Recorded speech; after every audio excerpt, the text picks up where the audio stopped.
ওয়ালা তাকুলু লিমান ইয়ুকতালু ফি সাবিলিল্লাহি আমওয়াত বাল আহইয়াউ ওয়ালাকিন লা তাশউরুন। সূরা বাকারা 154 নম্বর আয়াতে আল্লাহ জানিয়েছেন, মানুষ যেহেতু মুখ দিয়ে কথা বলে এই জন্য মুখের উপরে আল্লাহ নোটিশ দিয়েছেন, এই কথা বলবি না। এ মুখ দিয়ে কোনো দিন এই কথা বলবি না যে যারা মারা গেছে, শহীদ হয়েছে, যে ওরা মরে গেছে, কথা বলবি না। এ কথা কার? এই জন্য শহীদ শব্দটা অনেক দামি শব্দ। যারা শহীদ হয়েছে, জালেমের জুলুমের সামনে নিজের বুক পর্যন্ত দিয়েছে, জীবন পর্যন্ত দিয়ে যারা শহীদ হয়ে গেল, ওদেরও আমাদের মতো জীবনের মায়া ছিল, কিন্তু মানবতাকে বাঁচাতে দেওয়ালে পিঠ থেকে গেছে, শেষ পর্যন্ত না পেরে জীবন দিয়ে গেল। এ মানুষগুলোকে আপনি মরে গেছে কখনো বলতে যাবেন না। আল্লাহ বলেন বালা হইয়া, আরে ওরা জীবিত, ওয়ালাকিন লা তাশউরুন, কিন্তু তোরা টের পাস না। এরপরে মানুষ যেহেতু হৃদয়ে কল্পনা আনতে পারে, ধারণা করতে পারে, এই জন্য আল্লাহ ধারণার উপরে নোটিশ দিয়েছে, ওয়ালা তাহসাবান্নাল্লাযীনা কুতিলু ফি সাবিলিল্লাহি আমওয়াতা বাল আহইয়াউন ইনদা রাব্বিহিম ইয়ারযাকুন। সূরা আলে ইমরান 169 নম্বর আয়াত। তাফসীরে ফি জিলালিল কোরআনের ব্যাখ্যাটা ব্যাপক লেখা আছে, আমি সামিরাইজ করে বলছি।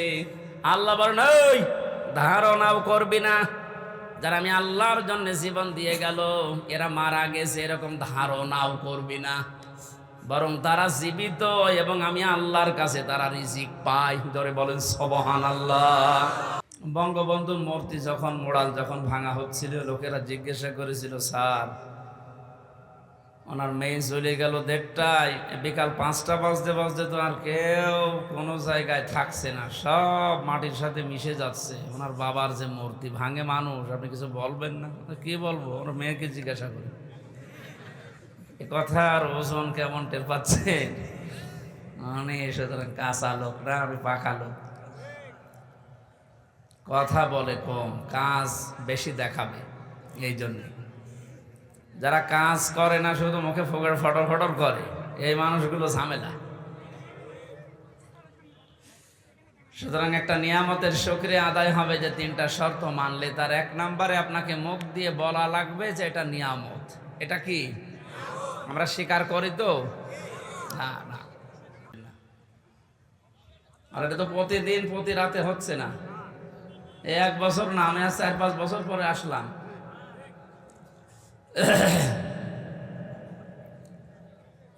ডাইরেক্ট ফতোয়া দিচ্ছে, আর লোকাচুরি করে লাভ নেই। কোরআনে কারিমের কথা যদি কেউ বাধা দেয়, দুনিয়ার একটা বিষয় তো আছে, আখেরাত তার ধ্বংস, এবং তাকে আল্লাহ দুনিয়ায় কিছু দেখাবে। আমি আজকেও আসার সময় বাংলাদেশের গোয়েন্দা বিভাগের প্রধান যিনি, উনি কথা বলছিলেন যে আপনি সারা দেশে উন্মুক্তভাবে কোরআনের কথা যে ফোর্সে আল্লাহ দিয়েছেন ওই ফোর্সে বলবেন, কোনো বাধা নেই, কোনো নিষেধ নেই, কোনো অনুমতি নেই। আল্লাহু আকবার। কেউ যদি কিছু বলে, সে যেই হোক, শুধু আমার একটু জানাবেন, বাংলাদেশের যেখানেই থাক ওর ঠ্যাং ভেঙে ফেলবো। কিন্তু 2টা কথা উনি জানিয়েছেন। 1 নম্বরে যেখানেই মাহফিল করবেন, কমিটিকে বলবেন তারা যেন মেয়েদের জায়গাটা আলাদা রাখে, ওখানে যেন পুরুষ মানুষ ঝামেলা না করে। 2 নম্বরে ওনাদের যে নিরাপত্তা, বিশেষ করে শারীরিক কোনো ঝামেলা হলে ওই জায়গাতে ওরকম পোশাক পায়খানা টয়লেটের ব্যবস্থা যেন করা লাগে সামর্থ্য অনুযায়ী। এই 2টা মানবেন, বাকি কোরআনের আলোচনায় কোনো বাধা নেই। আজকে আলোচনাটা যারা বাধা দিয়েছেন, আমি 3 জনের নাম পেয়েছি। কোন জায়গায় যেন আলোচনা হওয়ার কথা ছিল, পাড়ইল, এটা পাড়ইল না? যারা বাধা দিয়েছেন আমি ওনার কাছে তাদের নাম ডিটেলস লিখেছি, দিয়ে দেব। শুধু এলাকায় থাকা না, দেশেও থাকতে পারবেন না। এটা আর এই আগস্ট মাসের 5 তারিখের আগে নেই, এখন 5 তারিখ পার হয়ে গেছে। টের পাচ্ছেন কোথায় আছি আমরা? এই জন্যে নরম ভাষায় বললাম এটা। আর 2 নম্বর, আল্লাহর ফতোয়া যেটা আছে, কোরআনের কথা যেতে কেউ বাধা দেয়, তার জানাজার নামাজ নেই, তারে কবরে দেওয়ার দরকার নেই, কারণ ও এমনিও জাহান্নামে যাবে, অমনিও জাহান্নামে। আবু জেহেলে কোরআনের বিরোধিতা করে আবুল হাকাম থেকে আবু সাহিল হয়েছিল। আপনার নাম যতই সুন্দর থাক, যদি সত্যি আল্লাহর কোরআনে বাধা দেন, আপনার নামও কিন্তু উল্টাপাল্টা বিষয় লেগে যাবে। হ্যাঁ, আমি ওপেন বলছি, রাজনৈতিকভাবে এদেশে যেহেতু ইসলাম কায়েম করার জন্যে চেষ্টা অনেকে চালাচ্ছে, সবচাইতে বেশি শ্রম এবং কোরবানি যারা দিয়েছে তাদের ভেতরে আপনারা সবাই স্বীকার করবেন, এক বাক্যে বাধ্য হবেন বাংলাদেশ জামাত ইসলামী। এটা সবাই জানে, সে যেই হোক। এই জন্য দিন কায়েম করা যেহেতু ফরজ, নামাজের মতো ফরজ, এই বিষয়টা সামনে রেখে আমার দিন কায়েমের জন্য যারা চেষ্টা চালাচ্ছে ইসলামী দল যতগুলো আছে তার ভেতরে এটা আমার ভালো লাগে। এই জন্য আমি এটাকে সাপোর্ট করি মনে প্রাণে, এবং যত রকমের সাহায্য আছে আমি সব করার চেষ্টা করি। দ্বিতীয় নম্বর বিষয়, এইটা তো আর রাজনৈতিক অনুষ্ঠান না, প্রচলিত যে রাজনীতি, এমনিতে রাজনীতি ফরজ, কিন্তু কোরআনের, কিসের? কোরআনের রাজনীতি করা ফরজ। 903টার উপরে আয়াত আল্লাহ ডাইরেক্ট ইনডাইরেক্ট মিলে দিয়েছেন, ওটা ফরজ না হলে এত কথা দিত না। যেহেতু প্রচলিত যে রাজনীতির কথা আমরা অনেকে বুঝতেছি 53 বছরে, ওই রকম একটা অনুষ্ঠান এটা না, এটা একটা এবাদত। এটা কি? কোরআনে কারিমের এই আলোচনাটা একটা এবাদত। আর এবাদত, এখানে সব মানুষের মতের পথের লোক আমরা এসেছি এবাদতটা বোঝার জন্য। কোরআনের তাফসীর লিখে দিয়েছেন, আমরা তাফসীর এখানে কথা বলবো, কোনো দিকে টেনে না, কোনো দিকে চেপে না, আমি আল্লাহর দিকে তাকিয়ে কথা বলি, ওইভাবে বলবো ইনশাআল্লাহ। আমাদের আসল উদ্দেশ্য আল্লাহ যেন আমাদের পরিবর্তন করে দেন। নিয়ামতের শুকরিয়া আদায়ের যে বিষয় শর্তগুলো বললাম কোরআন দিয়ে, 1 নম্বরে স্বীকার করবেন আপনি যে এটা নিয়ামত। কি অবস্থায় ছিলাম আপনি নিজেও জানেন, আমিও জানি। আমি বাংলাদেশের বৈধ নাগরিক, আমার বাড়ি পাশের বিভাগে, খুলনা বিভাগে, কুষ্টিয়া, এটা পাশের বিভাগ রাজশাহী। এই মান্দাতে আমি এসেছিলাম বিয়ে খাওয়ার জন্য, একটা বিবাহ অনুষ্ঠানে আমার আসতে দেয়নি। বলেন তো কোন অবস্থায় ছিলাম? গত কয়েকদিন আগে বাংলাদেশ জামাত ইসলামী কুষ্টিয়া জেলা শাখা 500 আলেমকে ডাক দিয়েছিল, সব ঘরানার আলেম ওখানে এসেছিল। 500 আলেম এক জায়গায় 2.5-3 ঘন্টা তারা আলোচনা করেছে, বিভিন্ন মতামত দিয়েছে। আপনার কি মনে হচ্ছে যে এই 500 আলেম এক জায়গায় তাদের মতামত কোরআনের উপরে, হাদিসের উপরে তুলে ধরল? আগস্ট মাসের 5 তারিখের আগে 500 না, 5 জন এক জায়গা হওয়া সম্ভব ছিল? কি বলতো যে এখানে গোপন ষড়যন্ত্র হচ্ছে, জঙ্গি তৎপরতা এই জায়গায় চালু হচ্ছে। যেখানে 5 জন হলে এরকম উল্টাপাল্টা নাম দিয়ে দিতেন, সেখানে 500 হয়ে গেল, কই কিছুই তো হইল না। এখানে ভুক্তভোগী আপনি না, চেয়ারম্যান বলছিলেন না যে আমি জেলে ছিলাম। ভুক্তভোগী যেহেতু আমরা 2 জন, এখানে আরো যারা আছেন, আমরা টের পাচ্ছি যে কি হয়ে গেল। সুতরাং এটা নিয়ামত, আপনি স্বীকার করেন আর না করেন, এটা কি? আরে নিয়ামত সবার জন্য না। কোরআনে কারীম জানিয়েছে, অনুনাজ্জিলু মিনাল কোরআনি মা হুয়া শিফাউ ওয়া রাহমাতুল লিল মুমিনিন ওয়া লা ইয়াজিদুজ যালিমিনা ইল্লা খাসারা। আল্লাহ পাক বলেন, হে নবী, কোরআন নাজিল করার ধারাবাহিকতায় এমন এমন বিধান আমি দিয়েছি যেটা যদি পালন করা যায় মুমিনদের জন্য রোগ মুক্তির কারণ হবে, শেফা হবে। এর সময় যখন আল্লাহ আমাদেরকে দিয়েছেন এ নিয়ামতের শুকরিয়া আদায় করার জন্যে, কোরআনে কারীম যদি সত্যি আমরা আয়োজন করতে পারি এই জমিনে, বিশ্বাস করতে পারেন যত রকমের রোগ আছে, মানসিক, শারীরিক, ইমানের, দুনিয়া এবং আখিরাতের সব রোগগুলো কন্ট্রোল করার ক্ষমতা কোরআনের আছে। ওটা দেখা দরকার। কোরআনের ওই ঔষধ অ্যাপ্লাই না করার কারণে 53 বছরে বহু আইন দিয়ে মুক্ত করার চেষ্টা চালিয়েছে চোর, কিন্তু চোর মুক্ত হয়েছে। চোর চাইছিল এই 17 বছরে আরো বেড়েছে। এক একজন যে কত বড় বড় চোর এখন ধরা পড়ছে। দরবেশের মতো মানুষ যদি এত টাকা চুরি করতে পারে, দরবেশ বাদ দিয়ে যেগুলো আছে এগুলো তো কত কিছু করিস বলেন। 36,000 কোটি টাকা ঋণ করেছে লোকটা, অথচ 32,000 কোটি টাকা খরচ করে পদ্মা সেতু বানিয়েছে। শুধু ওর টাকায় যদি এখন সরকার তার রাষ্ট্রীয় কোষাগারে জমা আনতে পারে, ওই রকম সেতু আরো বানিয়ে টাকা বেঁচে যাবে। তাও তো এটা সাধারণ মানুষ না, এটা দরবেশ দাঁড়ি দেখেছেন। এখন নাই নেই, এখন নমো।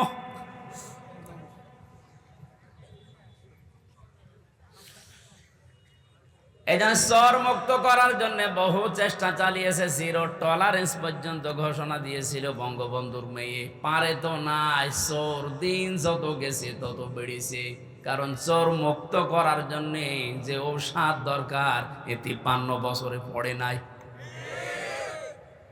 বিশ্বনবী জানিয়েছেন পৃথিবীতে এমন কোন রোগ নেই যে রোগের ঔষধ নেই, কিন্তু সঠিকভাবে রোগটা নির্ণয় করার পরে যদি ঔষধ দেওয়া যায়, মাস্ট বি রোগ ভালো হবে। এতদিন পর্যন্ত যেহেতু রোগের ঔষধ পড়ে নাই, সূরা মায়েদার 38 নম্বর আয়াতটা পড়া লাগবে।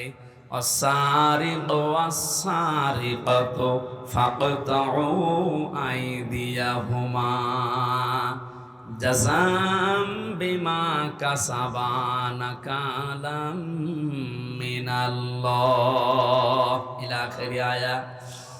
আল্লাহ পাক বলেন, চোর পুরুষ হোক আর নারী হোক, সাক্ষ্য প্রমাণে যদি ধরা পড়ে যায়, অবশ্যই তার হাত কেটে দেওয়া লাগবে।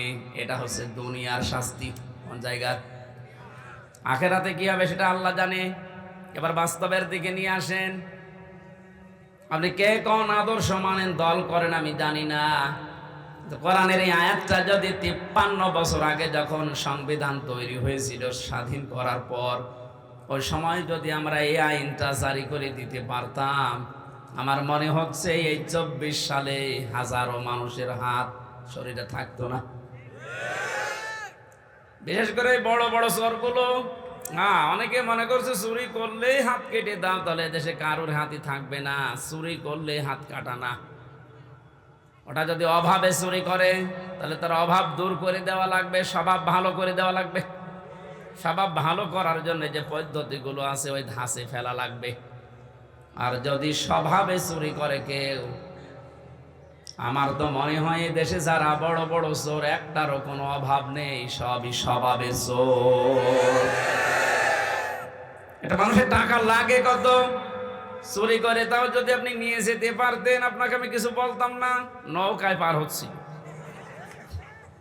ওর বন্ধুরে যখন ধরেছে, বন্ধু বলছে আমি একা ধরা খাবো। ওই যে আল্লাহর ওলি কোনটা, ওই যে সালমান রহমান, ওর দাড়ি গো, ওগুলো দাড়ি কেটে ফেলেছে। তো আপনি কি করলেন বলেন তো? এখন এই যে ডিম খাচ্ছেন উপর দিয়ে নিচ দিয়ে, আরো তো জায়গা মতো পড়েননি। আমাদেরকে যে সমস্ত জালেমদের হাতে দিয়েছিলেন, আপনাদেরকেও যদি ওই রকম সামনে কেউ পড়ে যায়, ডিম দেখবেন জায়গায় দিয়ে দেবে। এই যে হাতের আঙ্গুল নখ তুলে ফেলে, এগুলো রিমান্ডে দেখাচ্ছিল যে আমরা যে এইভাবে নখ তুলি। এইরকম লোক জালেম শুধু ওদেরই, আর জালেম নেই, এখনো আছে। এই জন্যে আপনার কিছুই হয়নি। এই আয়াতটা যদি কার্যকর থাকতো, আপনি চুরিও করতে পারতেন না, আজ আপনার উপরে ডিম খাওয়া লাগতো না। কোরআন নাজিল করার ধারাবাহিকতায় যেহেতু বিভিন্ন ঔষধ আছে, এগুলো এখন সব জায়গায় প্রতিষ্ঠিত করা দরকার। তাহলে জান্নাত, মিনি জান্নাত আপনি বাংলাদেশে দেখতে পাবেন। এজন্য এই নিয়ামতে সবাই আনন্দিত না। ওয়ালা ইয়াজিদু যালিমিনা ইল্লা খাসারা। হে নবী, জালেমদের জন্য কোরআনে কোনো ঔষধ নেই। কোরআনের যত সুন্দর কথায় তাদেরকে শোনান, তাদের শুধু ক্ষতি বৃদ্ধি হবে, রাগ হবে। এজন্য বাংলাদেশে দ্বিতীয়বার স্বাধীন হওয়ার পরে অনেকের মনে আনন্দ নেই। কিছু মানুষের মনে এখনো পর্যন্ত দুঃখ, এখনো তাদের ক্ষতি বৃদ্ধি হতে আছে। দিন যত যাবে, জালেমের কোনো সুসংবাদ নেই, ও আরো প্যাচে পড়বে। কারণ কি বলেন তো? কারণ জালেম যারা, এই শব্দটা এত ভয়ঙ্কর মারাত্মক শব্দ, কোরআনে কারিমে আল্লাহ যত কঠিন কঠিন কথা দিয়েছেন, সবচাইতে বড় কঠিন বক্তব্য দিয়েছেন জালেমের বিরুদ্ধে।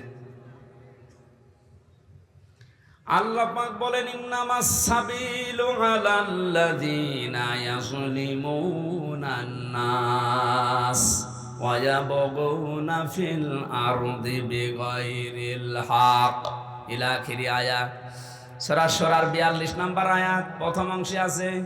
আল্লাহ বলেন, আমি আল্লাহর মামলা হবে তাদের বিরুদ্ধে যারা মানুষ হয়ে মানুষের উপরে জুলুম করেছে। এই আয়াত অনুযায়ী এখন বলেন তো, বাংলাদেশে আল্লাহর মামলার আসামি আছে না নেই? আল্লাহ ইয়াজলিমুনাল মুসলিমুনা দেননি, যে মুসলমানদের উপরে যারা জুলুম করেছে। ইয়াজলিমুনান নাস, মানুষ হয়ে যারা মানুষের উপরে করেছে তাদের জন্য আল্লাহর মামলা রেডি হয়ে আছে। 17 বছর আপনি কি করলেন? বিবেকের কাছে প্রশ্ন করেন। আপনি হামজার মামলার আসামি না আপনি আল্লাহর মামলার আসামি? দ্বিতীয় শব্দ আরো মারাত্মক, ওয়ায়াবগুনা ফিল আরদি বিগাইরিল হক, অন্যায় ভাবে যারা পৃথিবীতে বিশৃঙ্খলা তৈরি করার জন্য বিদ্রোহ করে। এই 5 তারিখের পর থেকে 4-5টা গ্রুপ বিদ্রোহ করে ফিরেছে, সামনে এখনো 2-3টা আছে। আপনি এখন আনসারের নাম নিয়ে অধিকার আদায়ের জন্য মাঠে নেমেছেন। 17 বছর কোথায় ছিলেন? আমরা তো জরিপে এখন দেখতে পাচ্ছি 40,000 যদি আনসার নিয়োগ হয়ে থাকে 9 সাল থেকে 17 সাল 24 সাল পর্যন্ত, তার 33,000 সব গোপালগঞ্জের। এতদিন আপনি মায়ের কাছে বলতে পারেননি, এখন মামার কাছে, মামা বাড়ি আবদার পেয়েছি।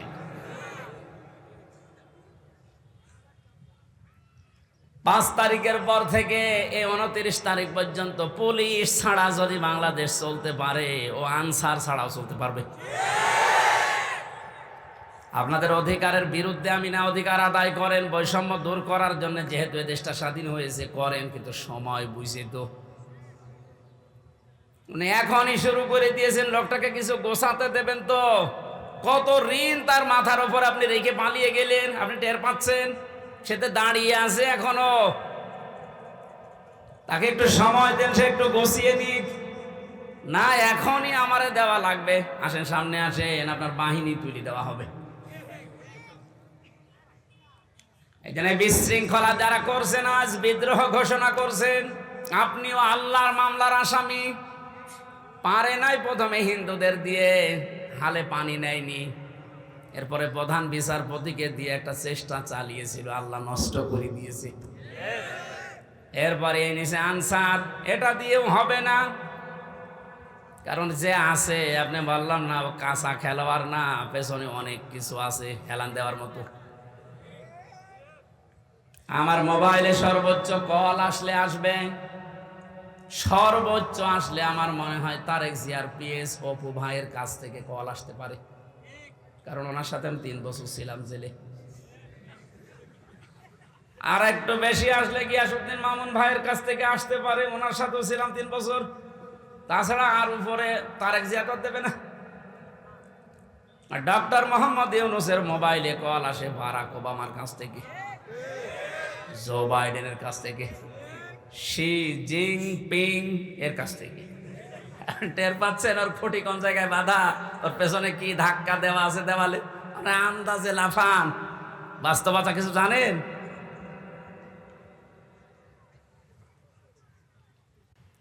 আজ অনেকে আপার কাছ থেকে মোবাইলে কল পেয়ে বলছে, আপা ঘাবড়াবেন না, আপনি ঘাবড়ালে আমরা নরম হয়ে যাই।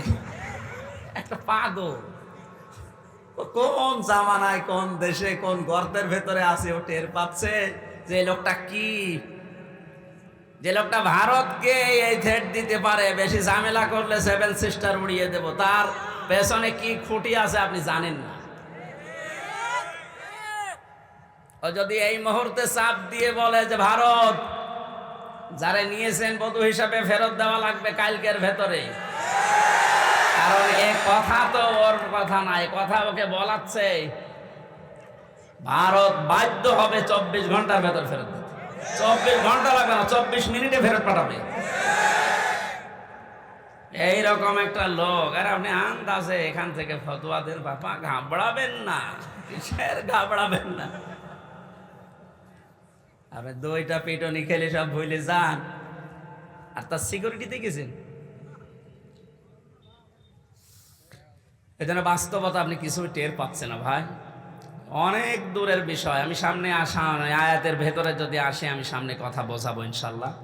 যেটা বোঝাতে চাচ্ছিলাম সহজ সরল ভাষায়, আজ বিশৃঙ্খলা তৈরি করার জন্য যারা বিভিন্ন বাহিনীকে কাজে লাগাচ্ছেন, আমার তো যতটুকু বাস্তবতা, রিমান্ডে আরে 3 বছর জেলে থেকে দেখেছি, ওদের চরিত্র এত খারাপ, ওই মানুষগুলো শেষে দেখবেন পতিতাদেরকেও রাস্তায় নামিয়ে দেবে। কোনো কিছুতেই কোনো কিছু উপরে উঠতে পারবেন না।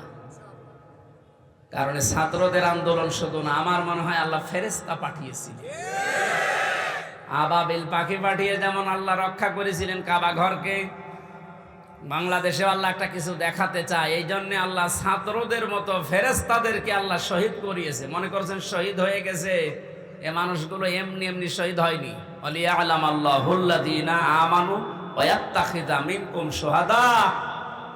আল্লাহ বলেন, আমি আল্লাহ কিছু মানুষকে শাহাদতের মরণ দিয়ে ধন্য করি, সবাইকে দেই না। যার জীবন যৌবন, যার কর্ম অ্যাক্টিভিটিস এগুলো আমার ভালো লাগে, তাকে আমি সাধারণভাবে মরণ দেই না, মরণ দেই শাহাদতে। তাছাড়া শহীদ আবু সাঈদ, আপনার কি মনে হয় একটা লোকের জীবনের ন্যূনতম মায়া নেই? 4টা গুলি খেয়েছে বুকে, তাও দাঁড়িয়েছিল, শেষে আর পারে নাই, পড়ে গেছে। আপনি একটা খান তো, শুধু শব্দ শুনলে পালাবেন। এরপরও কিছু মানুষ এখন কথা তুলছে না, সবাই পালায়, আরো নিচে বুক পেতে দেয়, আত্মহত্যা করেছে, শহীদ হয়নি। আহলে হাদিসের নাম নিয়ে যেই লোকটা এই কথা বলেছে, আহলে হাদিসের লোক না, একটা প্রতারক।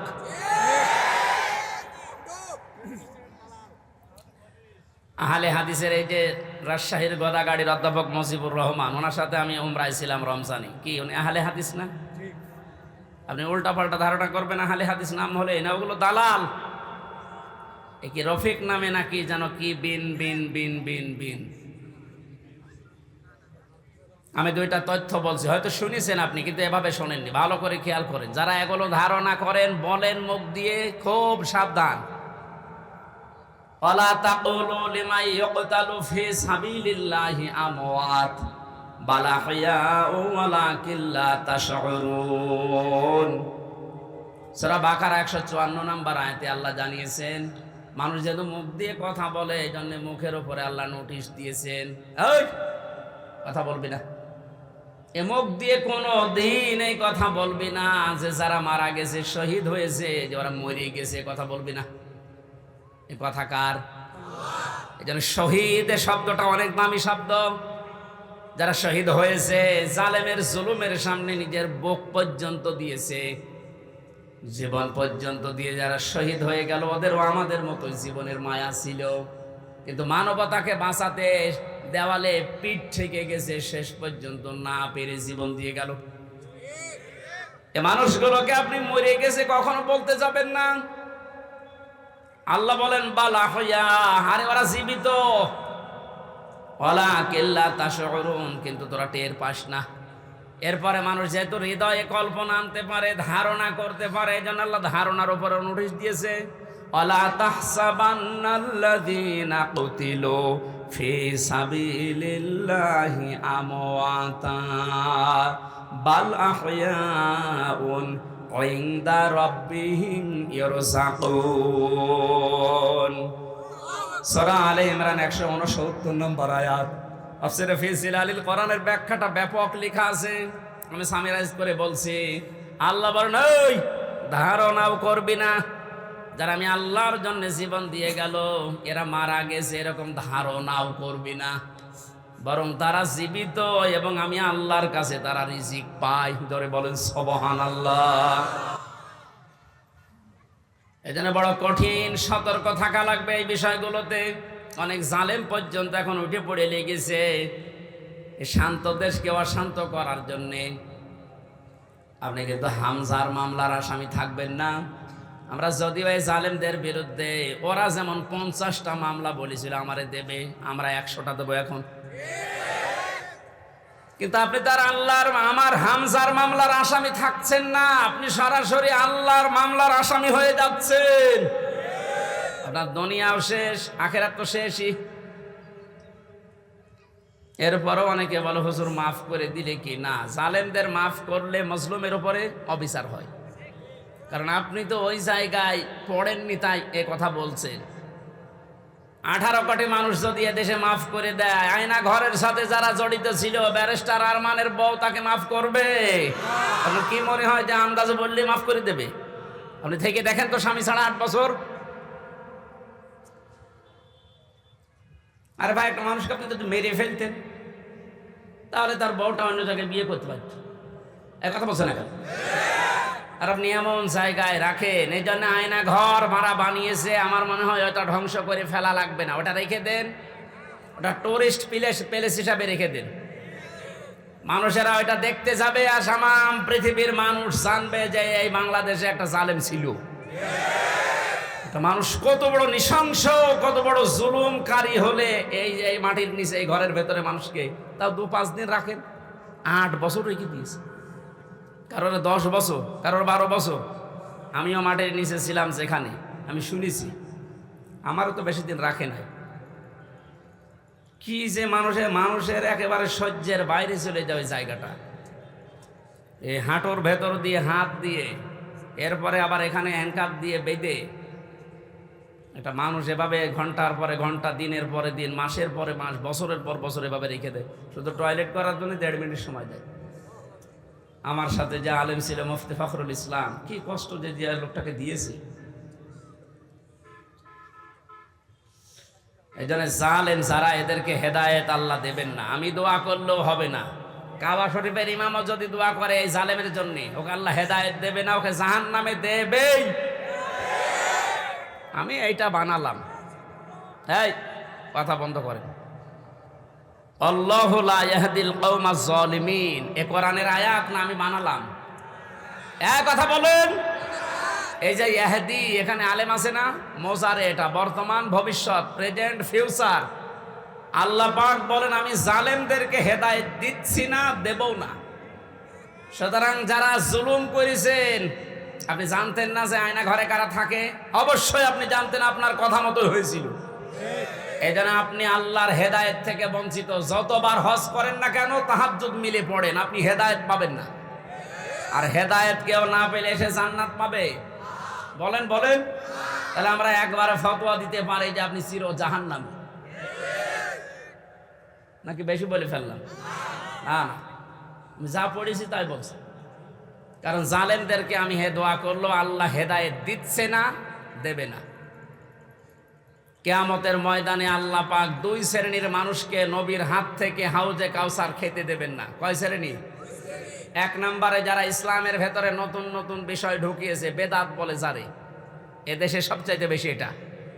আমার তো ভয় হয় এই কারণে যে বাংলাদেশের হাজারো মুসলমান আমরা নবীর উম্মত দাবি করছি, কিন্তু এই বেদাত করার কারণে আল্লাহর নবীর হাত থেকে পানি পাবো না।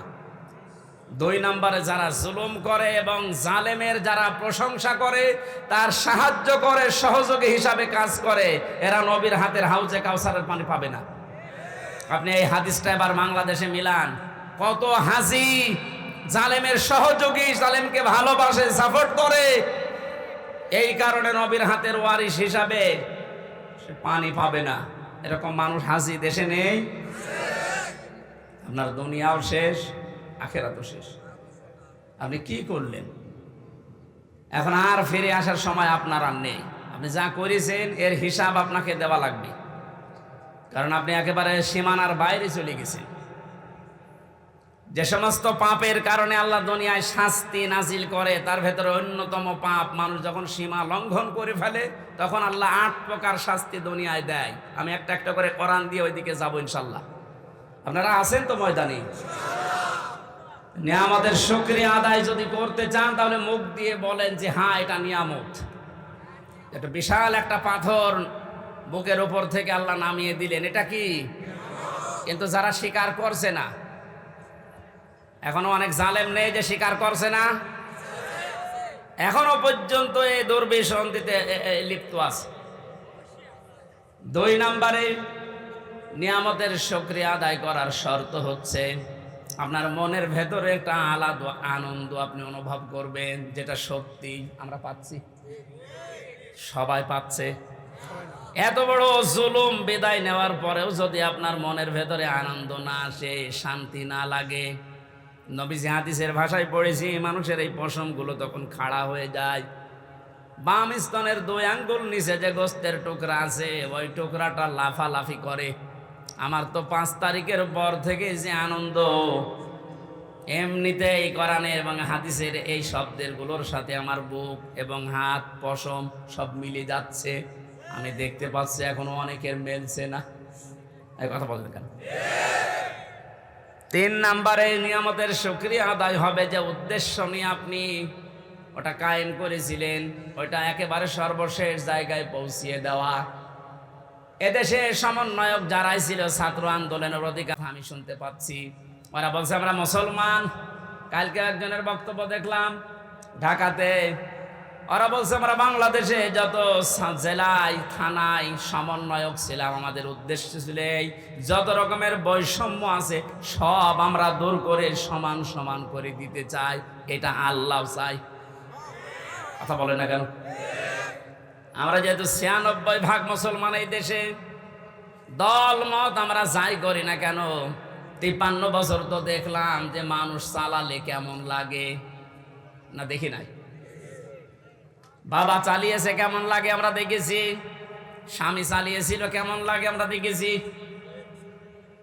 চাচা চালিয়েছে যেভাবেই হোক দেখেছি, বুবু চালিয়েছিল, ভাবি চালিয়েছে।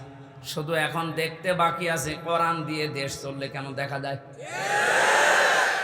আপনি সমন্বয়ক যত আছে আমার মনে হয় যদি 500 জন থাকে 498 জন এই কথা বলতে বাধ্য হবে যে আমরা বৈষম্য দূর করার জন্য আন্দোলন আরম্ভ করেছিলাম, আর এটা দূর করার জন্য কোরআন ছাড়া অন্য কোনো নিয়ম দুনিয়ায় নেই। অন্য নিয়ম আসলে আবার বৈষম্য শুরু হবে। কোরআনে কারিমে কোনো বৈষম্য আছে? নেই। নেই যে এটার প্রমাণ কি? আফালা ইয়াতাদাব্বারুনাল কুরআন ওয়ালাউ কানা মিন ইনদি গায়রিল্লাহি লাওয়াজাদু ফীহি ইখতিলাফান কাসীরা। এটা বৈষম্য বিরোধী আয়াত। আল্লাহ পাক বলেন সূরা নিসার 82 নম্বর আয়াতে আছে 5 পারার 10 পৃষ্ঠা 3 নম্বর লাইনে রব্বুল আলামিন বলেন কি হয়েছে তোদের আমার কোরআন নিয়ে কেন চিন্তা ভাবনা করো না? আমি কোরআনে এমন কোন বক্তব্য দেইনি যে একটার সাথে আরেকটা মেলে না। আল্লাহর কোরআনে আপনি এমন কোন বক্তব্য পাবেন না যে আজকে দিলাম এই 2 দিন পরে ওইটার সাথে আর আগের কথার মিল নেই, এমন কোন বক্তব্য কোরআনে আছে? আরো জোরে বলেন। সুতরাং এই দেশটা যে বৈষম্য সত্যি সত্যি আমরা দূর করে নিয়ামত যে এটা প্রমাণ করতে চাই, সময়ের এখন সবচাইতে বড় দাবি হচ্ছে আল্লাহর এই কোরআনকে এখন এই দেশে কায়েম করা। এইটার বিরুদ্ধে আছেন কারা? হাত তোলেন তো।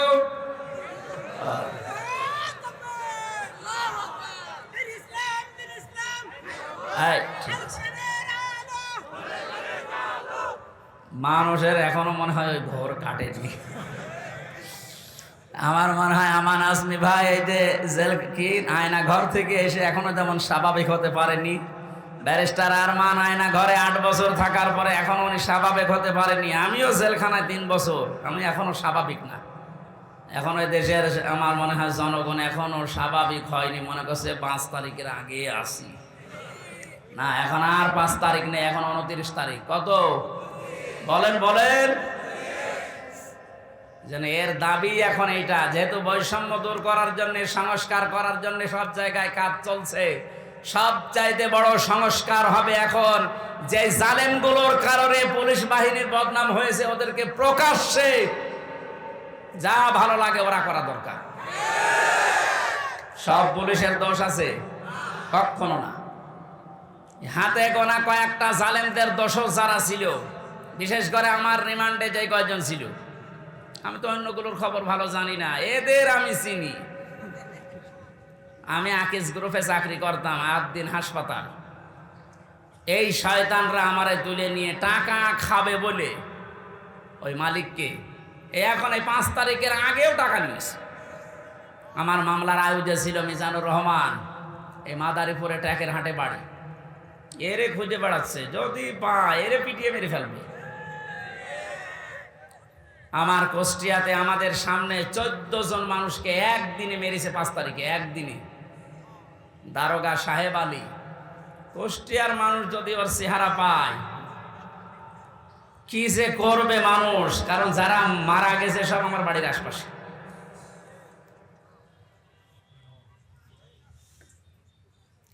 এএসপি নামে একজন ছিল রিমান্ডে আমার, শেখ ইমরান হোসেন। ওর বাড়ি খুলনা ফুলতলা এলাকায়। ওর বাবা আওয়ামী লীগের উপজেলা চেয়ারম্যান। ওরাও খুঁজে বেড়াচ্ছে, কারণ 5 তারিখের আগে পর্যন্ত নাকি এরা টাকা নিয়েছে। স্যার আজকে আমার কল দিয়েছিল, হুজুর 5 তারিখের আগেও আমার কাছে টাকা নিয়ে গেছে। এখনো যদি 5 তারিখ না আসতো মনে হয় আরো টাকা চাইতো। সুতরাং ওদেরকে আপনি ক্ষমা করবেন কি, কোন জিনিস দেখে? এই শয়তানগুলোর কারণে আজ হাজার হাজার পুলিশ এখনো পর্যন্ত ভয়ে আছে, বের হচ্ছে না বাইরে। এই জন্য বাহিনীর সবার দোষ না, যাদের দোষ এইগুলোকে এখন এই বাহিনীর সামনে এনে দেওয়া দরকার, যে নে যা পারবি ফুটবল খেল। কালকে ইনোরে একটা লাথি দেয়নি একজন? সম্মানিত ভাইরা, আমি যেটা বোঝাতে চাচ্ছিলাম, যেহেতু সংস্কার আরম্ভ হয়েছে আর এটা করার জন্য ওনারা আন্দোলন করেছিল, সুতরাং সংস্কার খুব তাড়াতাড়ি করেন, নয়তো জালেমরা কিন্তু বসে নেই। ওরা একটা একটা করে ইস্যু তৈরি করবে, আবার অশান্ত করার চেষ্টা করবে। ডক্টর মোহাম্মদ ইউনূস বারবার বলছে, ভাইরা আমার সময় দিন, আমাকে কাজ করতে দিন। আপনাদের এই 17 বছরের জঞ্জাল আমি এই 17 দিনই শেষ করে ফেলবো, একটু সময় দিন আমারে। আর এর ভেতরে আমার কাছে আরে বসে কাজই করতে দেন না, খালি এইটা ওইটা ওইটা আমার বাড়ি ঘেরাও। তা আপনি ওনার বাড়ি ঘেরাও করে কি করবেন? ওনারে তো পেছনে যারা খুঁটি দিয়ে রেখেছে তারা তো আর এই বাড়ি ঘেরাও কিছু মনে করে না। এই জন্য এই সমস্ত ছোটোখাটো কাজ করে আপনি টার্গেটে পড়ে যেন না। সংস্কার যখন চলছে, বাংলাদেশের যত ডিসি আছে, এসপি আছে, টিওনো আছে, ওসি আছে, যারা জালেমদের সহযোগী ছিল, সবাই না, যারা ছিল ইমিডিয়েট তাদেরকে এই মুহূর্তে বাধ্যতামূলক বাদ দিয়ে দেন। কারণ এরা যদি একটু ফাঁক ফকড় পায় ওরা কিন্তু অনেক কিছু করে ফেলবে। এই জন্য আমাদের উচিত হচ্ছে তাড়াতাড়ি করে এই সংস্কারগুলো খুব তাড়াতাড়ি আরম্ভ করা। ডক্টর আসিফ নজরুল সাহেব উনি ঘোষণা কালকে দিয়েছে যে খুব তাড়াতাড়ি এটা করা হবে, একটু তাড়াতাড়ি করেন, নয়তো এখনো ঝামেলা কাটছে না। আমরা নিয়ামতের শুকরিয়া আদায়, যে 3টা পদ্ধতি শুনলাম, মুখে স্বীকার করা, অন্তরে আনন্দ পাওয়া, আর যে উদ্দেশ্য নিয়ে এটা করেছে ওই উদ্দেশ্যটা এখন এই সংস্কারের মাধ্যমে কায়েম করা। আল্লাহ আমাদেরকে এভাবে নিয়ামতের শুকরিয়া আদায় করলে আমরা যেটা চাই ওইটা আল্লাহ আরো বাড়িয়ে দেবে। ওয়ালাইন কাফারতুম, যদি না শুকরি করেন, যদি না বোঝার ভান করে থাকেন, যদি এবার ভুল করেন, এই ভুল কিন্তু আর শোধরানোর জায়গা থাকবে না। আর ইন্না আযাবিলা শাদীদ, আল্লাহর আযাব শাস্তি বড় কঠিন। আল্লাহ তুমি আমাদেরকে এই আয়াতটা এক্ষুনি বাস্তবে মেনে নেওয়ার তৌফিক দাও, বলেন আমিন। দরুদ আর সালাম পড়ি আমাদের নবী মুহাম্মদ রাসূলুল্লাহ সাল্লাল্লাহু আলাইহি ওয়াসাল্লাম। আমার আজকের আলোচনার বিষয় হচ্ছে এই যে আযাব গজবগুলো একটা একটা করে এখনো থামছে না, আসতে আছে। এইগুলোর কারণ ব্যাখ্যা করব আজকে কোরআন দিয়ে। সূরা রুম 41 নম্বর আয়াত। কত নাম্বার? আল্লাহ রাব্বুল আলামিন বলেন, আউযু বিল্লাহি মিনাশ শাইতানির রাজীম, বিসমিল্লাহির রহমানির রহিম।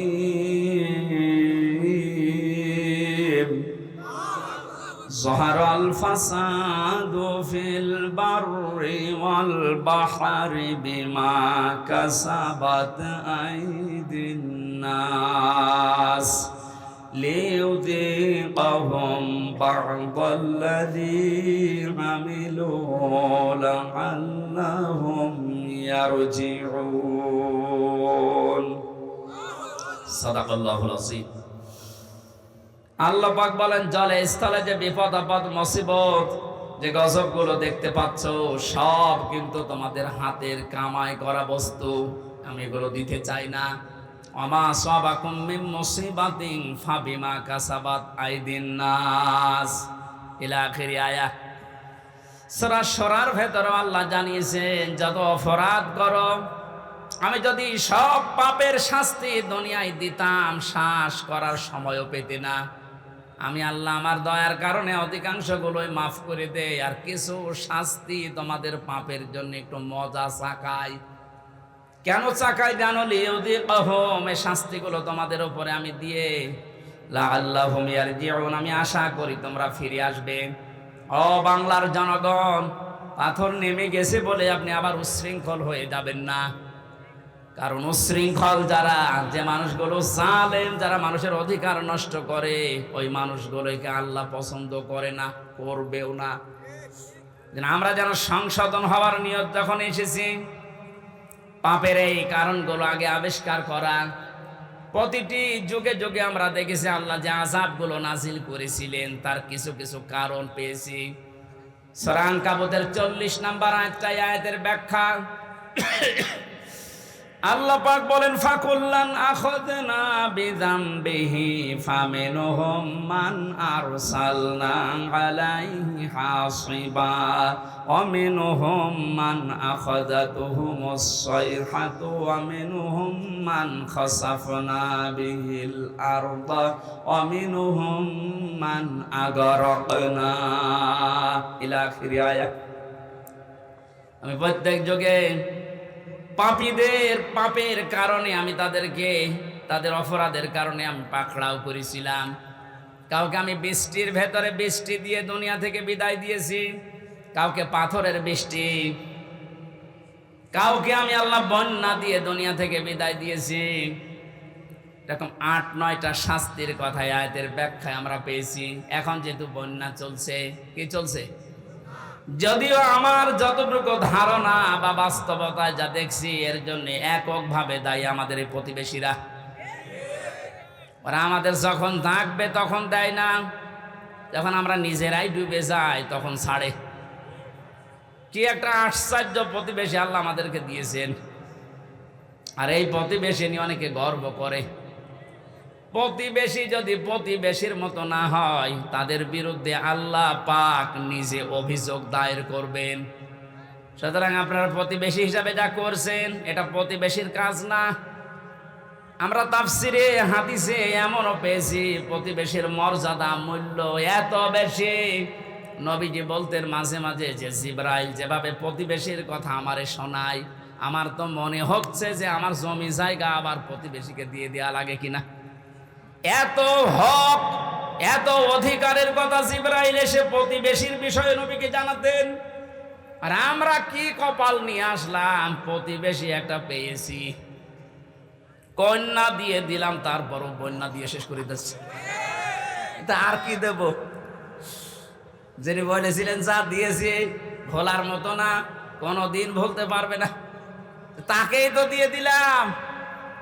কন্যা দেওয়ার পরে যদি বন্যা খাওয়া লাগবে, জানতাম যে কন্যা জীবনও দিতাম না। হেলিকপ্টারের মালিককে বলে দিতাম যে ভাই ওইদিকে না, যে অন্যদিকে যান। প্রতিবেশী আপনারা কিন্তু টার্গেট হয়ে যাচ্ছেন আল্লাহর। তারপরেও যেহেতু প্রতিবেশী, আপনাদেরকে আহ্বান জানাচ্ছি, আপনাদের মানবিক যে দিকগুলো আছে একটু ফুটিয়ে তোলেন। কি অবস্থায় 12-13টা জেলার যে অবস্থা দেখতে পাচ্ছি, সহ্য করার মতন। আমার যেহেতু অনুষ্ঠানগুলো বিভিন্ন প্রান্তে নেওয়া আছে, এই জন্য সবসময় আমি যেতেও পারছি না। অর্থনৈতিকভাবে যতটুকু আমি চালাচ্ছি কাজ। বাংলাদেশ জামাতে ইসলামী কুষ্টিয়া জেলা শাখার পক্ষ থেকে ওনারা খরচ করে যাচ্ছে। আমি আহ্বান জানিয়েছি, আমার জেলার ভেতরে যারা আছেন, সঠিকভাবে যদি এই বানভাসী মানুষকে কিছু দিতে চান, অন্যের হাতে দিলে হয়তো 2 নাম্বারই হতে পারে। আমার যতটুকু বাস্তবে দেখা, এদের হাতে দেন, সঠিক জায়গায় পৌঁছিয়ে যাবে, যাচ্ছেও তাই। আপনারা তা করলেন এই মানুষগুলোকে, এদের আর দেখার মতো, শোনার মতো এদের দুঃখ, এরা এখন কিন্তু মজলুম। আর আমরা জানি ইত্তাকি দাওয়াতাল মাজলুম ফাইন্নাহা লাইসা বাইনাহু ওয়া বাইনাল্লাহি হিজাব। আল্লাহ পাক বলেন, পৃথিবীর মানুষেরা আর যাই করো না কেন, মজলুমের বরদুয়া থেকে নিজেকে বাঁচিয়ে রাখবা। খুব ভয়ঙ্কর বিষয়টা। মাজলুম সে যে কেউ হতে পারে, ও যদি সত্যিই মন থেকে এই জুলুমের কারণে কিছু বলে, আল্লাহ কিন্তু সত্যি সত্যি ওটার ফেরত দেয় না, সঙ্গে সঙ্গে কবুল করি নাই। এর বাস্তব উদাহরণ যে ছোট হুজুরটা রাফিকুল ইসলাম মাদানি, এই ছেলেটা আমার সাথে ছিল প্রথম 2 মাস। আমারে বলছিল, হামজা ভাই আমারে প্রথম ধরার পরে রিমান্ডে যেদিন আমার রাত 12:30টার সময় হাতির ঝিলে নিয়ে গেছে, পুরা উলঙ্গ করেছে, আমার শরীরে এক টুকরা কাপড় রাখতে দেয়নি, রাস্তা 2 দিক থেকে ব্লক করে আমার পুরা শরীরটা উলঙ্গ করে একটা সিগারেট আমার হাতের ভেতরে ধরিয়ে দিয়েছে। একটা অর্ধ উলঙ্গ মেয়ে লোক কোথা থেকে যেন নিয়ে আসলো, আমার পাশে দাঁড় করিয়ে ছবি তুলতেছে, আর একে অন্যকে বলছে এটা আজকে ছড়িয়ে দেওয়া লাগবে, তাহলে দেশের মানুষ বুঝবে যে হুজুরের অবস্থা কি। মানে বলছে, আমি একজনকে জিজ্ঞাসা করলাম এক এসআইকে যে আপনারা যা করলেন আমার সাথে, এটা কি সত্যি ডিবির হারুন স্যার জানে? ওই এসআই বলছে জানে না, মানে ও হারুন স্যারই করাচ্ছে। বলছে আমি এত অসহায় হয়ে গেলাম ওই সময়, মুখ থেকে আমার বের হয়ে গেল, আল্লাহ যা করলো তুমি তো দেখলে, যেই লোকটার নির্দেশ মতো এগুলো করছে তারে তুমি একটু দেখো। আল্লাহ ঠিক দেখেছে। ছোট হুজুরকে যা করেছিল আল্লাহ দুনিয়ায় থাকতে ওরে দেখিয়েছে 3 ইঞ্চি, রাস্তায় বের হতে পারে না, মহিলারা পর্যন্ত নাকি এখন জিকির করছে 3 ইঞ্চি 3 ইঞ্চি। কি কোথায় নামিয়েছে আল্লাহ দেখলেন। এটা রেকর্ড হচ্ছে, এই জন্য যারা প্রতিবেশী আছেন খুব সতর্ক থাকেন, মাজলুমের দোয়া কিন্তু আল্লাহ ফেরত দেবে না। আপনি যদি বলে কয়েও দিতেন যে এই 8 ঘন্টা 10 ঘন্টা পরে আমি পানি ছাড়বো, তাও তো আমি একটু বসিয়ে নিতে পারতাম। রাতের বেলা ঘুমিয়ে আসে আর পানি দিয়ে আপনি ভাসিয়ে দিলেন। কত মানুষ এই ভেসেই মরে গেছে। আমার ভাইরা, এই যে বন্যা জলোচ্ছ্বাস এগুলো আসার পেছনে যে কারণগুলো পেয়েছি আমরা, কোন জাতির ভেতরে যদি মুনাফিকি বেড়ে যায়, ওপরে ফিটফাট ভেতরে সদরঘাট, আর এই চরিত্রের মানুষ আমার জানা মতে বাংলাদেশে বেশি। এই 15 বছরে কত আলেম পর্যন্ত মুনাফিক হয়ে গেছে। আমিনহুম মান আখাযাতুহুস সাইহা, কারো উপরে আল্লাহ পাথরের বৃষ্টি নাজিল করে। তাফসিরের ভেতরে পড়েছি, আয়াতের ব্যাখ্যা করতে গিয়ে হযরতে শুআয়ব আলাইহিস সালামের ঘটনাটা ফি জিলালিল কোরআনে আছে। ওয়া ইলা মাদিয়ানা আখাহুম শুআয়বা ক্বালা ইয়া কওমি ইবুদুল্লাহা মা লাকুম মিন ইলাহিন গায়রু, ইলা আখির আয়াত। আল্লাহ পাক বলেন, মাদাইন শহরে হযরতে শুআয়বকে তার ভাইদের কাছে আমি পাঠিয়েছিলাম। তিনি মাদাইনে, হযরতে শুআয়ব মিশরের মাদাইন আইকা এই এলাকায় বাস করতেন। ডাক দিয়ে বললেন, আমার জাতির লোকেরা, তোমরা আল্লাহর ইবাদত করো, তিনি ছাড়া ইলাহ এটা আর কেউ নেই। ইলা মানে, ইলা শব্দের 4টা প্রধান অর্থ আমি এই আয়াতের তাফসিরে পেয়েছি। এক নয়, ভালো করে শোনেন। এই জন্যই তাফসির মাহফিলে আসতে হয়। আলেমগুলো খেলা করার জন্য এখানে বসে নেই, ওনারা জানে না। এই গুরুত্বপূর্ণ কাজ বাদ দিয়ে ওনার মতো মানুষেরা যদি মোস্তফা আমিন বসে থাকতে পারে, আপনি কি হয়েছেন বলেন তো? ইলা শব্দের যে ব্যাখ্যা দিচ্ছে এবার নিজের জীবনের সাথে মিলাবেন। আল্লাহ রাব্বুল আলামিন জানিয়েছেন প্রতিটি নবীর যে দাওয়াতের পদ্ধতি ছিল, আমি কিছু কিছু কোরআনে কোড করেছি, তার ভেতরে শুআয়ব আলাইহিস সালাম একজন। তিনি জাতির লোকদেরকে বলেছিলেন, জাতির লোকেরা আল্লাহর ইবাদত করো, তিনি ছাড়া ইলাহ নেই। কি নেই? আমরা যেহেতু নবীর ওয়ারিস, নাকি মানেন না? এক কথা বলেন না কেন? আমি তো প্রথমেই বলেছিলাম রাজনৈতিকভাবে আমি একটা দলকে ভালোবাসি, সাপোর্ট করি, সহযোগিতা করি, কিন্তু এটা তো ওইটা না। আমি জাতির লোককে এখন বাঁচাতে চাই, ওরকম মন নিয়ে কথা বলছে। আমি নবীর ওয়ারিস হিসাবে এখন দায়িত্ব পেয়েছি। আল্লাহ পাক যে জানিয়েছে নবীদের এই কাজ ছিল, আমরা নবীর ওয়ারিস হিসাবে আমাদের একই কাজ। ওনারা যেটা বুঝিয়েছিল ওইটাই বোঝাচ্ছে, জাতির লোকেরা আল্লাহ ছাড়া কারো ইবাদত করা যাবে না, তিনি ছাড়া কোনো ইলাহ নেই। কি নেই? আরো জোরে বলেন। ইলা শব্দের ব্যাখ্যা বললাম কয়টা? চারটা। বলেন বলেন। এক নম্বরে ইলাহ মানে আল্লাহ পাক বাদ দিয়ে আইন তৈরি করার ক্ষমতা কারণে, এই জন্য আল্লাহ ইলাহ। আল্লাহ কি? এটা যতদিন পর্যন্ত আপনি না মানবেন আমি দাওয়াত দিতেই থাকবো আপনাকে, কারণ আপনি এখনো পর্যন্ত ক্লিয়ার না। আইন তৈরি করার দায়িত্ব দুনিয়ার কারো হাতে আল্লাহ ছেড়ে দেয়নি, এটা আল্লাহর হাতে। কারো হাতে ছেড়ে দিলে সে নিজের দলীয় কায়দায়, নিজের ব্যক্তিগত কায়দায়, নিজের স্বার্থে, দলীয় স্বার্থে ওইটা বানাইতো। কথা বলেন না কেন? আল্লাহকে ওই রকম এই কথা বলেন। আল্লাহ রাব্বুল আলামিন যেন সবার জন্য উপকার হয় এমন আইন তৈরি করেন, এই জন্য আইনের বিষয়টা আল্লাহ কাউকে ছেড়ে দেয়নি। রব্বুল আলামিন বলেন, হে নবী, মানুষেরা হয়তো আপনাকে মাঝে মাঝে জিজ্ঞাসা করতে পারে, ইয়াকুলুনা হাল্লানা মিনাল আমরি মিন শাইইন কুল ইন্নাল আমরা কুল্লাহু লিল্লাহ। সূরা আলে ইমরানের 154 নম্বর আয়াতের মাঝের অংশে আছে, 4 নম্বর পারার 9 নম্বর পৃষ্ঠার 3 নম্বর লাইনে। এরপরে আপনি ফতোয়াবাজি করেন, দেখে নিন যান। আল্লাহ বলেন, মানুষ যদি জিজ্ঞাসা করে যে আইন তৈরি করবো, আমাদের কোনো ক্ষমতা, কোনো অধিকার, পাওয়ার আছে? আল্লাহ বলেন, আপনি ফতোয়া দেন যে না, এটা শুধুমাত্র আল্লাহর দায়িত্ব। কার? জাতির লোকেরা এটাই তো বোঝাতে সেই কুষ্টিয়া থেকে এসেছে যে আল্লাহর আইন বাদ দিয়ে কারো আইন মানা যাবে না, এমনকি মা বাবার আইনও মানা যাবে না। হ্যাঁ, ঠিক আছে তো? না না,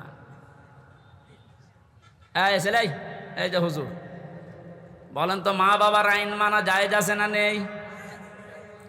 না আন্দাজ বলেন কেন? أقضى ربك ألا تعبدوا إلا إياه وبالوالدين إحسانا।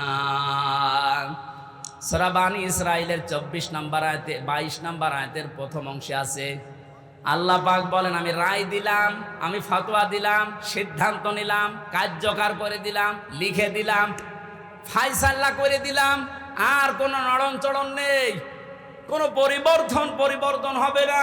ওয়াকাযা রাব্বুকা, তোমার রব ফায়সালা দিয়েই দিয়েছে, আল্লাহ তা'বুদু ইল্লা ইয়া, সে আল্লাহ ছাড়া কারো ইবাদত করা যাবে না। ওয়াবিল ওয়ালিদাইনি ইহসানা, 2 নম্বরে মা বাবা যাদের আছে তাদের সেবা করা লাগবে। এই আয়াত দ্বারা মাসলা বের হয়, আল্লাহর আইন মানা ফরজ আর মা বাবার সেবা করা ফরজ। আইন মানা ফরজ না। ও বাংলার মুসলমানেরা আবার বিবেককে প্রশ্ন করেন, আল্লাহর পরে মা বাবার স্থান, তাদের আইন মানা জায়েজ নেই, তাদের সেবা করা ফরজ, তাদের পেছনে সাধ্যমতো খরচ করা ফরজ। কথা বলেন না কেন? মা বাবার আইন মানায় যদি ফরজ না হয়, কোন মহারথী আছে যে আইন বানিয়ে দিলে মানা লাগবে? যারা আজ মানুষ হয়ে মানুষের তৈরি করা আইন মানার জন্য চেষ্টা চালাচ্ছেন, এখনো আপনি কুকুরের চাইতেও খারাপ। একটা কুকুরের আইন মানে মানুষ হয়ে, এরপরও আপনি মানুষের আইন তৈরি করার জন্যে, তাদের আইন প্রতিষ্ঠার জন্য এখনো যদি কাজ করেন, সংগ্রাম করেন, টাকা পয়সা খরচ করেন, আপনি কিয়ামতে যখন উঠবেন মরণের পরে আপনার এই আকার থাকবে না, কুকুর হয়ে উঠবেন। এটা আমি বানালাম। হ্যাঁ, সূরা রহমানের ভেতরে আছে, ইউরাফুল মুজরিমুনা বিসিমাহুম ফায়ুখাযু বিন নাওয়াসি ওয়াল আকদাম। আমি লম্বা করে দলিলগুলো বলতে পারছি না, খুব তাড়াতাড়ি করছি। হযরত শুআয়ব আলাইহিস সালামের জীবনীতে এবার পেয়েছি, তাকে যে পাথরের বৃষ্টি দিয়ে ধ্বংস করে দিয়েছিলেন উম্মতদেরকে। হযরতে শুআয়ব জাতির লোককে বলেছিলেন, জাতির লোকেরা 2টা কাজ তোমরা বেশি বেশি করো, এই জন্য আল্লাহ এই গজব দিতে যাচ্ছেন, সতর্ক হও। ফাউফুল কাইলা ওয়াল মিজানা ওয়ালা তাবখাসুন নাসা আশিয়াআহুম ওয়ালা তুফসিদু ফিল আরদি বা'দা ইসলাহিহা ইলা আখিরি আয়াত। 1 নম্বরে জাতির লোকের ভেতরে এই কাজটা বেশি ছিল, তারা ওজনে কম বেশি করত। কিসে? ওজন মানে শুধু দাড়ি পাল্লার ওজন বলেন না, পৃথিবীর প্রতিটি জিনিসের ওজন আছে। আপনার বিবেকের ওজন আছে। এই যে চেয়ারে বসেছি, চেয়ারের ওজন আছে। যারা এই যে লেখাপড়া করায়, মাস্টার, শিক্ষক, ওস্তাদ, মুআল্লিম, তাদেরও ওজন আছে। তারা নেওয়ার সময় তো বিভিন্ন জায়গা থেকে জ্ঞান ভালোই অর্জন করেছে, এই যে মাস্টার, কিন্তু দেওয়ার সময় আর ঠিক মতো ছাত্র ছাত্রীদের দিতে চায় না। তখন বলে প্রাইভেট পড়া লাগবে, কোচিং করা লাগবে। কোরআনে কারীম যেন আমাদের নাম নিয়ে আয়াত আল্লাহ নাযিল করেছেন, ওয়াইলুল লিল মুতাফফিফিন আল্লাযীনা ইযা ক্তালু আলান নাসি ইস্তাওফুন। আল্লাহ বলেন ধ্বংস হয়ে যাক ওই দোকানদারগুলো যারা ওজনে কম বেশি করে। এখানে শুধু দোকানদার উদ্দেশ্য না, দুনিয়ায় যে যেখানে আছে ওই জায়গায় নেওয়ার সময় ঠিক মতো নেয়, দেওয়ার সময় যারা কম দেয়, এ মানুষগুলো এই আয়াতের ভেতরে শামিল। তাদের ধ্বংস কামনা করছে কে? যে যে জায়গায় আছে আমাদের ওজন যেন কম বেশি না হয়। আর জাতির ভেতরে ওজনের স্তর ঠিক নেই। ধনীরা অপরাধ করলে ওজন একরকম হয়, গরিব মানুষ অপরাধ করলে ওজন আর এক রকম হয়। নিজের দলীয় লোক অপরাধ করলে ওজন বিচার একরকম হয়, আর অন্য দলের লোক যদি অপরাধের নাম গন্ধ না শুধু শোনে, সন্দেহ করে, বিচার অন্যরকম হয়। এই জন্যে তো গজব এসেছে। 2 নম্বরে আল্লাহ বলেন, দুনিয়া শান্ত হয়ে যাওয়ার পরে কেউ যেন বিশৃঙ্খলা করার চেষ্টা করো না, যেটা এখন দিন দিন বাড়ছে। এই জন্য আমরা সাবধান হব। এই 2টা কাজ যদি সমাজে, দেশে জারি হয়ে থাকে, আপনি শুধু না, আমিও বাঁচতে। যারাই করেছিল এই যে নাম দেখেন না, এক একটা ভিসি বানাতে 50 লাখ টাকা নিয়েছে। একটা কলেজের মাদ্রাসার অধ্যক্ষ বানাতে 20 লাখ টাকা নিয়েছে শুধু মন্ত্রী, বাকিগুলো তো আরো আছে। এই মহিলা ধরা পড়ার পরে কত লাথি, গোতা, কিল, ঘুষি আর গাইল তো আছেই। কি করলো সে? না 8-10 বছর 15 বছর একটু শান্তি পেয়েছে, মন মতো কাজ করেছে। এখন সারাটা জীবন মানুষের ঘৃণা, বরদোয়া আর অপমান নিয়ে বেশি থাকা লাগবে। যে যেখানে আসি ওজনটা ঠিক করে নাই তো কিন্তু শাস্তি আল্লাহ দিতে 10 বছরও লাগবে না, 10 সেকেন্ডই যথেষ্ট। 8টা শাস্তির কথা আমরা তাফসীর থেকে লিখেছি। হযরত হুদ আলাইহিস সালামের জাতির লোকেরা যে অপরাধ করত, তাদের জন্য যে শাস্তি আল্লাহ দিতেন। যেহেতু আমরা মুহাম্মদুর রাসূলুল্লাহর উম্মত, আমাদেরকে বিশ্বনবী জানিয়েছেন 2টা কাজ থেকে বিরত থাকবা, নয়তো আল্লাহর গজব, আযাব। অন্যান্য নবীদেরকে যেভাবে ঘিরে ধরেছিল, আমি দোয়া করেছিলাম, আল্লাহ আমার উম্মতকে একবারে ধ্বংস করে দিও না, এই জন্যে আসে না। কিন্তু যদি এগুলো ব্যাপক হারে আরম্ভ হয়, আল্লাহর গজব নাজিল হতে কিন্তু বেশি সময় লাগবে না। আমাদের হাতের কামাইগুলো আমরা বন্ধ করব, বিশেষ করে ওজনটা। আর সব জায়গায় ওজনে কম বেশি করা হচ্ছে। আমরা চেয়ারে বসে ওজনওয়ালা কথা বলতে পারি না, আর 15 বছর তো পারি নাই। এখান থেকে একবার হুজুর এদিকে বলেন না, ওদিকে বলেন না, ঠিক করেন। তো কি ঠিক করব? ঠিক করতে করতে তো আমরা চলে গেছি গর্তের ভেতরে। কেন্দ্রীয় মসজিদের ইমাম যিনি, বাইতুল মুকাররম, তাকান তার দিকে। এই লোকটা পর্যন্ত যদি দালাল হয়ে যায়, তো এদেশে আর কার দিকে ভরসা করবেন? অপমান করে আল্লাহ বিদায় দিয়েছে। যত রকমের ক্ষতি হয়েছে বাংলাদেশে, এই লোককে বোঝার তৌফিক তুমি দাও। তুমি আইনদাতা, তুমি রক্ষাকারী, তুমি প্রতিপালনকারী, তুমি আমাদের উকিল, অভিভাবক। এই কথাগুলো তুমি আমাদের প্রত্যেকের অন্তরে বদ্ধমূল করে দাও।